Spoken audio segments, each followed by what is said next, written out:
because the more energy I give to bringing love and acceptance to who I am, the less I tend to internalize the thoughts of my mind that are out of alignment with love and acceptance.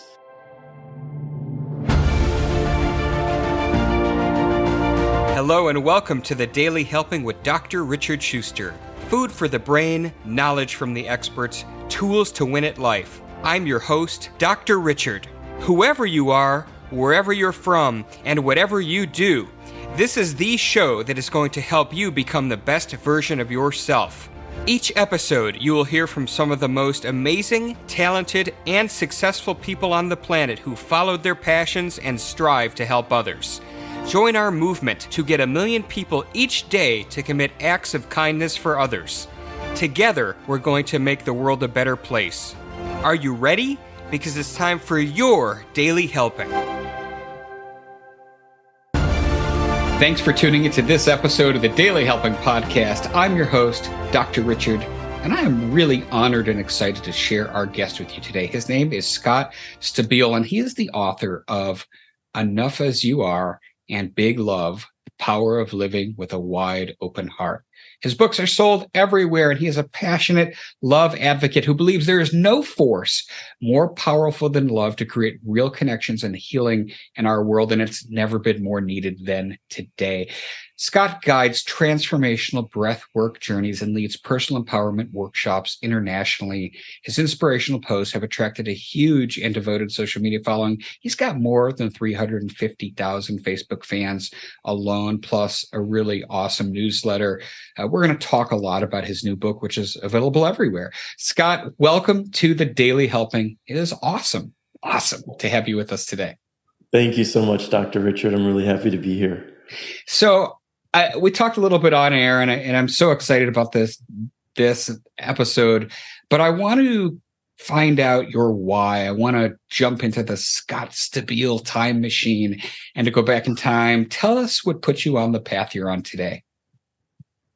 What put me on the path I'm on today? You know, in some ways, it's hard to answer that with any sort of clarity because it could be a whole host of things. It's hard to know, had we not gone through what we've gone through in life, where we would have landed, and perhaps we would have landed in the same place. What I can say with certainty is that as I was growing up, and especially in my early 20s, I started to realize that we have a choice in how we approach our lives and how we approach others.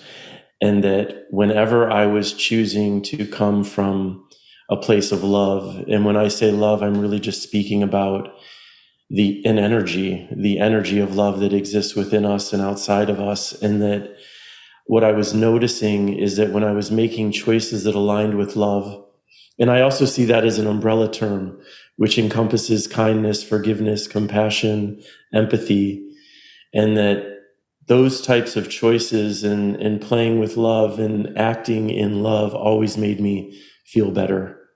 It always made me feel more aligned. It always made me feel like I was more at home in myself and in my being. One thing that accentuated that, I will say that in my early 20s, I also happened to join a cult. Well, listen, when somebody says they've joined a cult, we can't go beyond that. So What cult did you join and how did you get out of the cult? It was, the cult really didn't have a name. I was in San Francisco at the time, and I started working at this new age gift store in the Haight-Ashbury district of San Francisco. And most of the people who were working there and who owned the shop were all disciples of this guru, unbeknownst to me initially. But they were also people who were incredibly beautiful and loving, and I was becoming friends with all of them. And I was at the time, had just left a job, my first job out of college as a file clerk in a law firm, thinking I might want to become an attorney. And that job showed me that that wasn't the path for me. So I got this job at this new age gift shop, was befriending all these people, and they're talking about peace and love as their commitment and devotion. They weren't talking about a career path, and this was all very new to me. I was in my senior year in college, I was in a house of 10 people, and I think 7 out of 10 of us either became doctors or attorneys. So I was very much surrounded by people who were career driven in that way, very ambitious. So it was really lovely to be around people who were just like, I want to be a more loving individual and a more peaceful individual. And that ultimately led me to meet the man that they credited with this mission and saw as their teacher. So anyway, that's how I got involved with this cult. And it didn't have a name. It was very small. It wasn't salacious. It didn't make any of the headlines. We weren't doing any crazy stuff. But it was very cultish because it was very much about the guru and the guru's path, and what he said was what was true. And what my goal became at that point was enlightenment, to become enlightened. And he was professing himself as the pathway to enlightenment. But what we also were focused on was love, and it was a path of love. And it was very powerful for me. I mean, I don't regret not being a part of that cult anymore, and I'm happy not to be a part of that group. But I also credit a lot of my time there, 13 years, with my devotion to love as the guiding force in my life and the benefits that come from that. So, of course, when I told him I didn't want to be a student, he had everybody in the community delete me from their lives overnight. It wasn't a very loving thing that happened in response to my choice. You got cult canceled. I totally got cult canceled, Dr. Richard. Yeah, absolutely. Which happens in cults when you decide to leave them.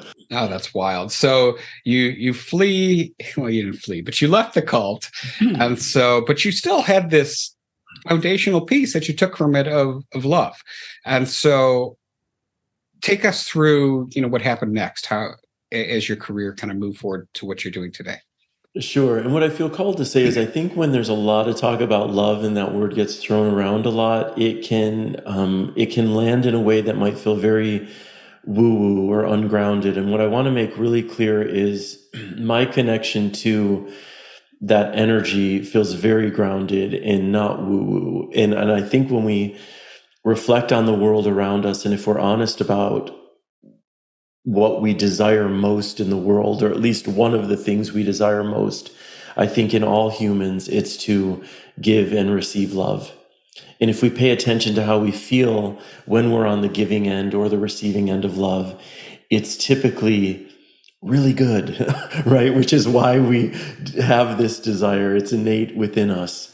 So when I'm speaking about this, it's really just about paying attention to our innate desires and understanding that when I'm operating in alignment with that energy, how I show up in the world is much more centered, much more grounded. The connections I make with others are much deeper, much more vulnerable and open.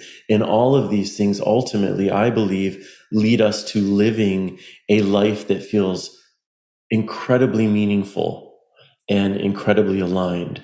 So after I left the cult, I mean, nothing in me changed, right? My desires were all the same. Well, that's not true. Something changed.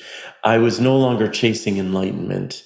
And that created for me a lot more peace and a lot more freedom. Because when we're chasing after something that is not ours to achieve, enlightenment for me is not something you can put enough hours in and then suddenly you're going to be deemed enlightened, right? All we can ultimately do in our lives and on our path is choose to be as loving or as compassionate as possible, if that's part of our path, and trust that by making those choices, we're going to be led where we're led, and our relationships will unfold and our life will unfold as it does.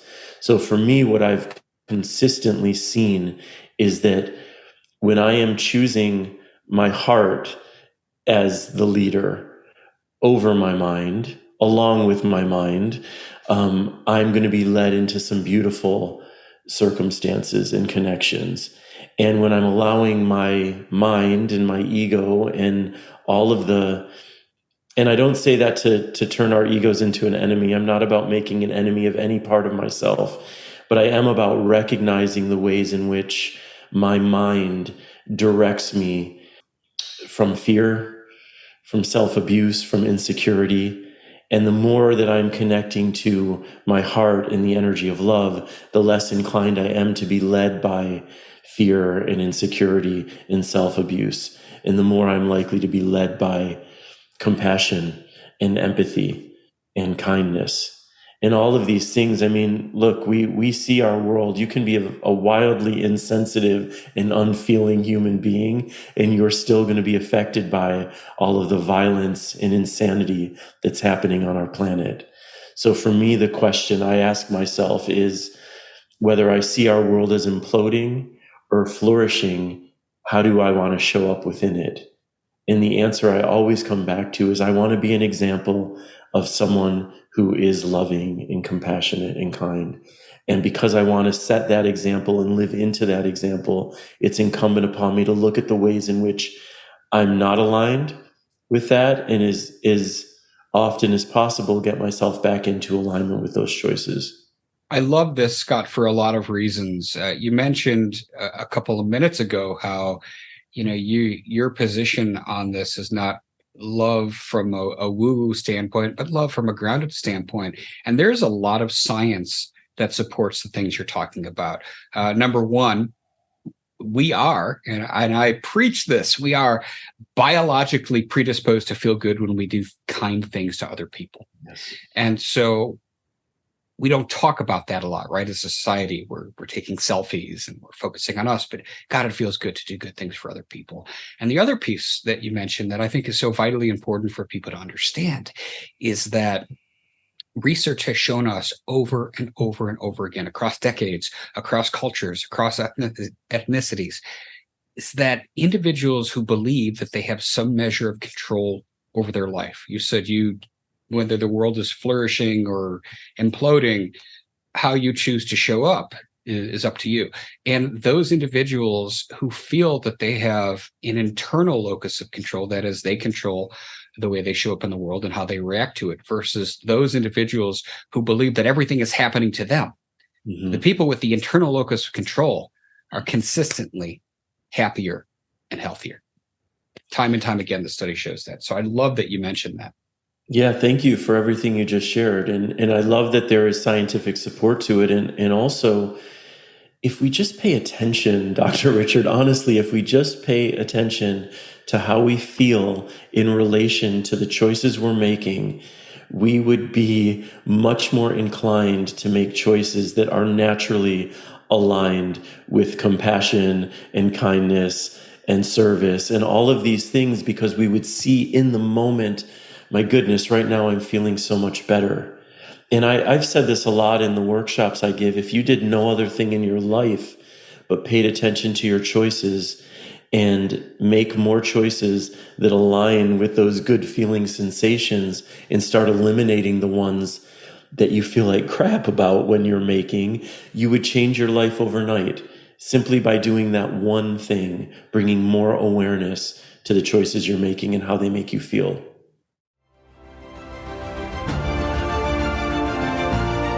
Hey guys, Dr. Richard here. For the past 7 years, I've been privileged to bring you incredible guests who are changing the world and can help you become the best version of yourself. I'm really excited to share with you a new quiz that I created based on my clinical training that will curate for you a custom list of my top episodes and actionable strategies to help you wherever you are on your journey. All you need to do is go to drrichardschuster.com to take it, and it's 100% free. You'll be taking the next step on the journey to unlocking the power of you, and I can't wait to see where you'll go.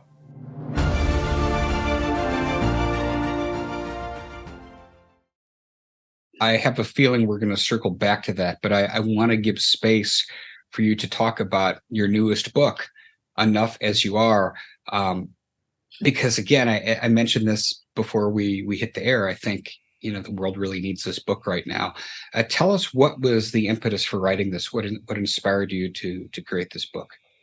Well, Enough As You Are is actually, it's a compilation of the type of writing I've been doing for many years and sharing on social media now. These short prose pieces and poetic pieces that reflect on, I mean, many things, and among them, very often, self-love and self-acceptance. And, what I'm seeing for myself, that a core aspect of my path in the world is about not only making noise for love, but for self-love and self-acceptance, because I really do believe that everything begins within. And we've seen that and heard that all the time. And what that means for me is understanding that the relationship I have established with myself is going to form as the foundation by which I experience everyone and everything in my world, which is to say that when I am in a loving relationship with myself, I am much more inclined to show up in a loving way for the people in my life and for our planet and for the world on the whole. And conversely, if I'm in an antagonistic relationship with myself, if I am consistently abusing myself and shaming myself, it is much more likely that the way I show up in my relationships is with that energy as well. So the reason I feel self-love and acceptance is so important is because it's affecting how we're acting in the world, right? And I'm telling you, you're not going to find a person who has a very loving relationship with themselves yelling at people in the streets and being consistently mean. It's just not how it works. And part of that journey for me has really been to understand that there is no place within me that deserves shame, that every part of who I am is worthy of love. And if we can really come to understand that our worth is inherent, which means that you're born worthy and you will die worthy. And it's not predicated on your career or your looks or how beautiful your children are or anything you're doing in your life. When we can really come to understand that we are worthy as we are, we don't have to work for that. It changes energetically how we show up in the world. Like for me, a person who is connected to their inherent worth is moving through the world with more openness. You can't see me now, listeners, but it's like my arms are out, I'm open, I'm expansive, versus a person who is moving through life deeply insecure and shameful and feeling unworthy. They're closed down, their shoulders are up, they're hunched over, and that energetically invites a very different response. So enough as you are is, for me, a reminder that everything about you is worthy of love. And if you can come to understand that and believe that about yourself, your life is going to change. And I mean everything, even the things we don't like, and even the parts of us that are unable to like other parts of us, right? Like real self-acceptance isn't just that I accept everything about myself. It is also, am I willing to accept the parts of me that are unable to accept everything about myself? That is an expansive view of acceptance. That is a full view of love. Because Dr. Richard, I can't honestly say that when I look in the mirror, I get out of the shower, I'm in the mirror, I'm standing there naked, I'm not loving everything I see. I am judging aspects of who I am. And the invitation I'm putting out there to people is, that's okay. We are conditioned within an inch of our lives around our physical appearance. And it makes total sense that you would look in the mirror and judge parts of yourself, because we're told that this standard of beauty is the only thing that is beautiful. So can we make room not only for the possibility of loving our bodies and ourselves in a bigger way, but can we make room for the part that is unable to love ourselves and our bodies and say, you too are welcome here?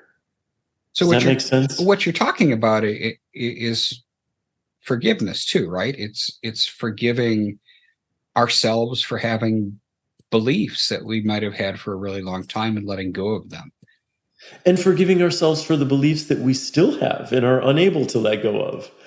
I don't know if I've met many people who love themselves as much as I do. I'm proud to say that. I have a lot of love for myself, and I still struggle with all of the things we all struggle with. I still have a mind that is hell-bent on abusing me for choices I'm making, and a mind that says, hey, your stomach could be smaller, and this and this and this. All of those things are still going on.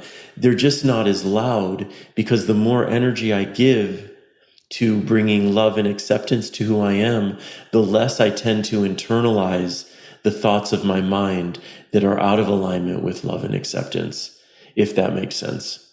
It does. I want to, something I was thinking about too when I read your introduction.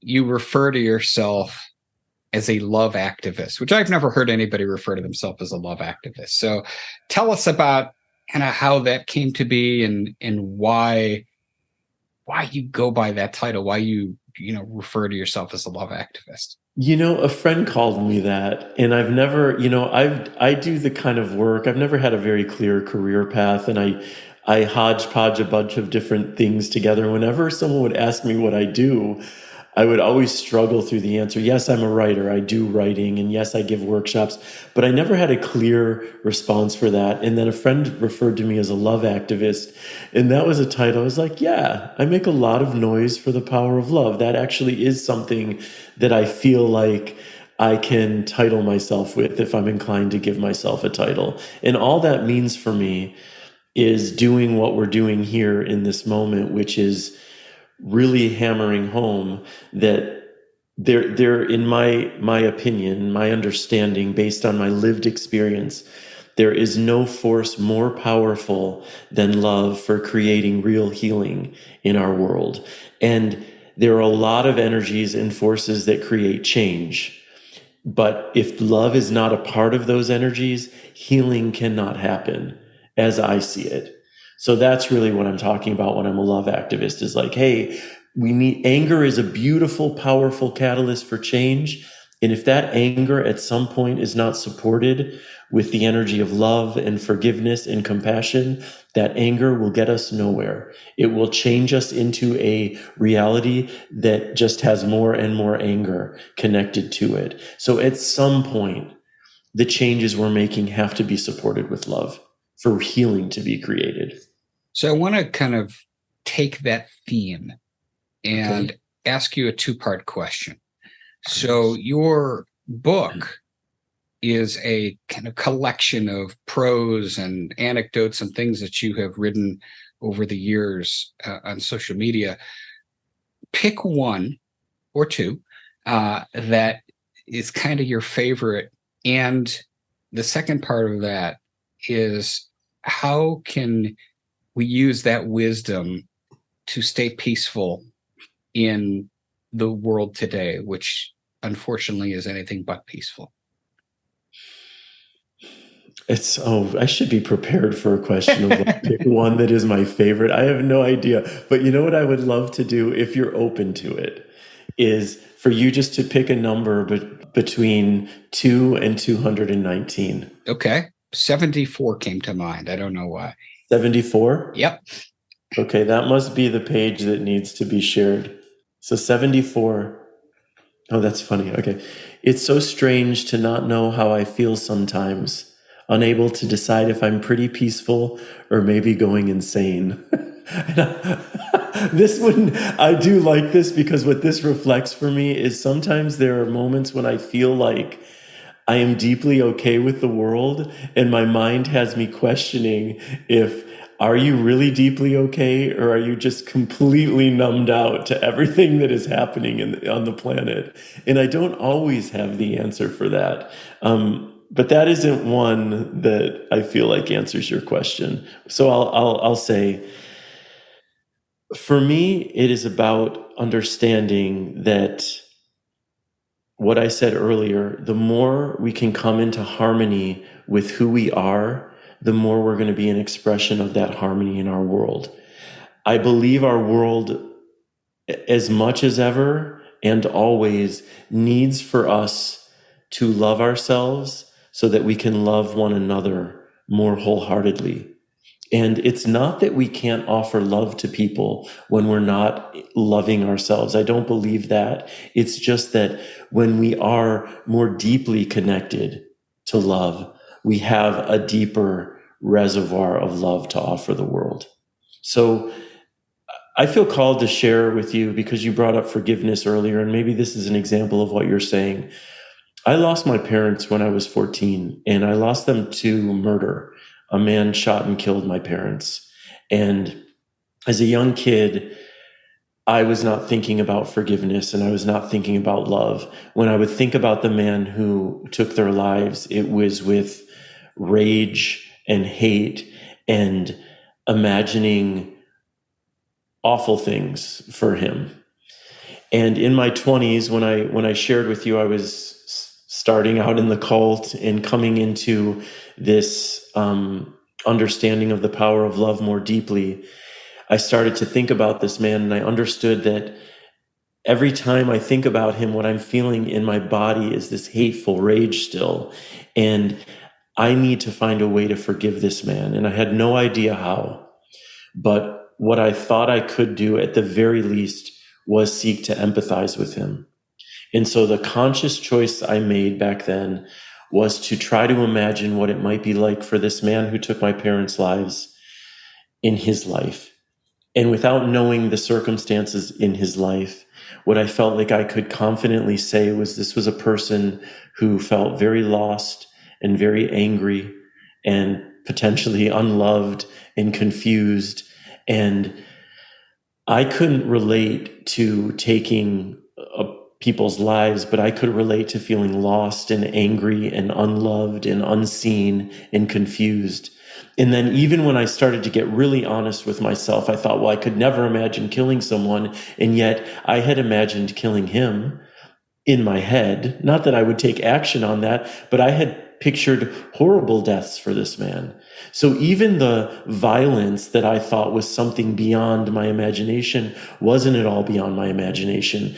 And when I started to connect to all of these ways in which I could relate to this man, he was no longer just a murderer in my eyes. He was another human being. And what that did for me is it allowed me to open my heart to him as a another human being struggling and in pain on this planet. And the more and more I empathized with him, the more compassion and love I felt in my being. And then suddenly what I realized, Dr. Richard, was I have forgiven this man. Because when I would think about him, it was no longer with rage and hate, it was with love. And I couldn't connect to him through this tether, this like toxic tether of he's just a murderer and that's all he is. And all he did was create this horrible pain in my life. And so I'm sharing this because I believe in the power of forgiveness. I don't believe there are acts that are beyond forgiving. And love and forgiveness for me are interchangeable. So you asked me, how do we apply what I'm talking about to the nature of our world today? This is how I apply it. I apply it by remembering there is not a single human being, no matter what they have done, that is not worthy of love. And in my opinion, not worthy of forgiveness. And if I can live into that example, and if I can show up and remember that even those who seek, I am a gay man, so I understand what it's like to be dehumanized. Even those who seek to dehumanize me, I am not interested in dehumanizing them. I may not stay in their presence if how they're showing up is with disrespect and rage toward me. It's not about that, but it's about understanding that the love that lives within inside me, I believe, is more powerful than anything anyone could project onto me. And I believe in the power of love. So how do we change our world? We remember that no matter what's going on in the actions of another human being, there's a whole lifetime of experiences that led them to do and say those things that they're doing and saying. And can we not, as much as possible, hold on to compassion for them, no matter what choices we're making in relation to them? Beautifully said, Scott. I think in today's world, that holds truer than ever. Our time together has flown by. I knew that it would. It's been such a pleasure talking to you today. As you know, I wrap up every episode by asking my guest a single question, and that is, what is your biggest help and that one most important piece of information you'd like somebody to walk away with after hearing our conversation today? Well, really, this isn't this isn't intentionally to pitch my book, but it is going to be my answer. You are enough as you are. You are worthy as you are. Like trust that, believe that, and even the places within you that you have the hardest time liking, understand that you can still shine love on them. And when you do, your entire relationship with yourself is going to change. Beautiful. Scott, tell us where people can find out more about you online and get their hands on your book, which is available everywhere now. Yeah, the book you can find online or in stores, and you can find me at my website, scottstabile.com. You can also find me on Instagram and Facebook, which is where I share a lot of the types of writings that I share in Enough As You Are. Perfect. And we'll have everything Scott Stabile in the show notes at Thank you. drrichardschuster.com. Well, Scott, this has been a delight and so important. Thank you so much for coming on the Daily Helping today. Dr. Richard, thank you for having me. Appreciate it. Absolutely.